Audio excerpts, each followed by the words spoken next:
since you have been into the field of education and you've contributed to that field, what according to you is the situation of the current education system?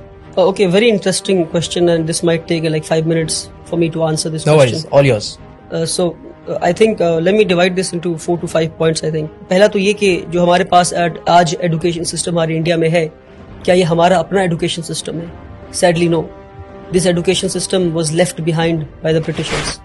British ने जो education system हमें दिया है वही आज हमारे पास है, with little changes in it.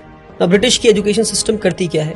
ये एजुकेशन सिस्टम बनाता है जॉब सीकर्स, ये एजुकेशन सिस्टम बनाता है कॉर्पोरेट स्लेव्स. तो ब्रिटिश ने एक ऐसा एजुकेशन सिस्टम लाया, ऐसे लोग मिल सके जो उनको क्वेश्चन ना कर सके, ऐसे लोग मिल सके जो क्रिटिकल थिंकिंग ना कर सके. तो ब्रिटिश की एजुकेशन सिस्टम आपको कॉर्पोरेट स्लेव्स बनाती है, ब्रिटिश की एजुकेशन सिस्टम हमें जॉब सीकर्स बनाती है. But India today needs job providers.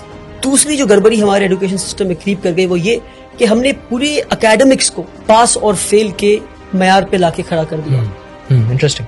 कि आप पढ़ाई करते हैं सीखने के लिए नहीं, आप पढ़ाई करते हैं पास या फेल होने के लिए. तो उससे होता क्या है? मेरे जैसा एक कमजोर बच्चा क्लास 1 में मैथ्स में 40 लाता है तो मुझसे कहा जाता है कि आप मैथ्स में पास हो गए. फिर मैं क्लास 2 में जाता हूँ, फिर मैं 40 लाता हूँ तो कहा जाता है कि आप मैथ्स में फिर से पास हो गए. तो यानी मैं 60 नंबर जो नहीं ला पाया तो 60% में नहीं सीख पाया. ये 60% बिना सीखे मैं क्लास 2 में गया, फिर 60% बिना सीखे मैं क्लास 3 में गया, फिर 60% बिना सीखे मैं क्लास 4 में गया. इसी तरह मैं क्लास 10 पहुंच जाता हूँ और 600% मेरे एजुकेशन में लूप रह गए, मेरे एजुकेशन में कमी रह गई. क्योंकि मुझे ये बताया गया कि पढ़ते सीखने के लिए नहीं है. मेरे एकेडमिक्स को लर्निंग परसेंटेज पे नहीं लाया गया, मेरे पढ़ने को पास या फेल पर लाकर मुझे 0 बना दिया गया. क्योंकि मैं पास होकर डिग्री तो ले लूंगा और मुझे जॉब भी मिल जाएगी और फिर किसी कॉर्पोरेट वर्ल्ड में मैं गुलामी के लिए पहुंच जाऊंगा. तो एकेडमिक्स को पास और फेल से निकालना होगा बाहर हमें और लर्निंग परसेंटेज पे लाना होगा. किसी ने 40 लाया तो 40% सीखा आपने, 60% नहीं सीखा आपने. सीखे फिर आगे बढ़े, जितना सीख सकते हैं सीखे अपने कैलिबर के हिसाब से, फिर आगे बढ़े. अगर आप 99 लाते हैं तो 99% सीखा आपने, आप टॉप नहीं कर गए. 99% सीखा आपने, 1% अभी भी नहीं सीखा आपने. अगर आप 100 में 100 लाते हैं तो पास हुए आप. ये दूसरी बात. तीसरी बात कि हमारा जो एजुकेशन सिस्टम है आज का वो आपको रोट लर्निंग पे फोकस करता है. आप पढ़ते जाते हैं पर आपको पता नहीं आप क्या पढ़. आपने पढ़ा होगा कि इंडिया में जो फूड ग्रेन्स है वो मिलेट है, बाजरा है, जौर है. ये पढ़ा आपने, पर कभी देखा आपने इन चीजों को? पढ़ा है but I have not seen it. Correct. मैंने भी कभी देखा नहीं. मेरे ख्याल से मिलेट ऑन पर्पस नहीं दिखाया गया इसको. बाजरा तो क्योंकि अगर आप बाजरा देख लेते तो आप पता करते कि बाजरा उगना क्यों बंद हो गया है. हाँ, बंद हो गया. That's what I am saying. क्यों बाजरा लोग आज नहीं खा रहे? पहले के लोग बाजरा खाते थे, पहले के लोग मिलेट्स खाते थे, जौर खाते थे, आज क्यों नहीं खा रहे? तो experiential learning is what we need, hands on learning is what we need. We need to see and know what we are learning. आज हमें वो दिखाया नहीं जाता, वो बताया नहीं जाता, सिर्फ पढ़ाया जाता. तो आपको पता है कि ये हार्ट है और हार्ट की ये चेम्बर्स है, हार्ट में ये आर्टरीज है, ये है.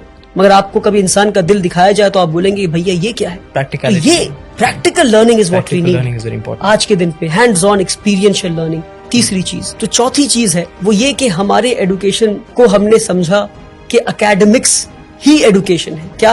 एकेडमिक्स ही एजुकेशन है. Academics is just a drop in the ocean of education. I would say the remaining water is तरबियत, is upbringing.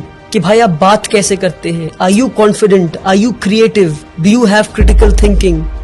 Are you developing higher order thinking skills? Are you questioning things? Absolutely. How do you sit? How do you conduct yourself with people? ये सारी चीजों को छोड़कर हर चीज को academics पे ले आया. Academics is not education.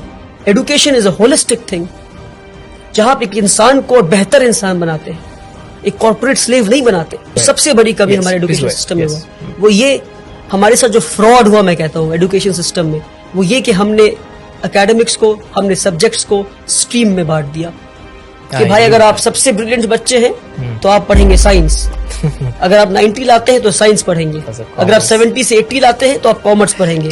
50 to 60 लाते हैं तो आप ह्यूमैनिटीज पढ़ेंगे. करेक्ट. क्या बेवकूफी है? यानी कि जो इंसान साइंस पढ़ के एटम बॉम्ब बनाना सीख रहा है उसके पास कोई हक नहीं कि वो साइकोलॉजी और सोशियोलॉजी पढ़ के ये समझे कि एटम बॉम्ब को इस्तेमाल नहीं करना था. तो अगर एटम बॉम्ब बनाने वाले ने सोशियोलॉजी और साइकोलॉजी पढ़ा होता और एटम बॉम्ब जिसके हाथ में पहुंचा अगर उसने साइकोलॉजी और सोशियोलॉजी पढ़ा होता तो उसे पता होता कि बॉम्ब फोड़ना नहीं था. तो इसलिए बता रहा हूं मैं कि हमने सब्जेक्ट्स को स्ट्रीम में बांटकर सबसे बड़ा फ्रॉड किया हमने। One of my favorite points. कि क्या मैं आखिरी फिजिक्स point. बहुत अच्छा point. सोशियोलॉजी के साथ नहीं पढ़ सकता? क्या मैं केमिस्ट्री हिस्ट्री के साथ नहीं पढ़ सकता? क्यों नहीं पढ़ सकता? अच्छा, कि अगर मैं आखिरी बात, अगर हाँ, मैं please. साइंस पढ़ रहा हूं मैं, तो क्या मेरे पास हक नहीं कि मैं अकाउंट्स भी पढ़ूं मैं? तो आज जरूरी But है you're an expert multi of one thing. Disciplinary learning का। But you're an expert of one thing. If people ask that, what would you say? You can have majors and minors. Yes, that's the answer. You need to have the hang of almost all the subjects. Makes sense. You need to learn accountancy. You need to know economics. You need to know history. You need to know sociology. You need to know psychology. You can be an expert of history, but you need to know the basics of physics. पर हमारे साथ ये fraud किया गया।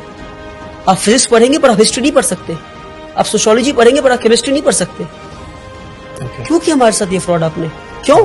क्योंकि आपको corporate slaves चाहिए थे। आपको इजी वे बच्चों को देना था कि भाई ये पढ़ो, नंबर लाओ, पास हो, टॉपर बनो, आके हमें सर्व करो। सैडली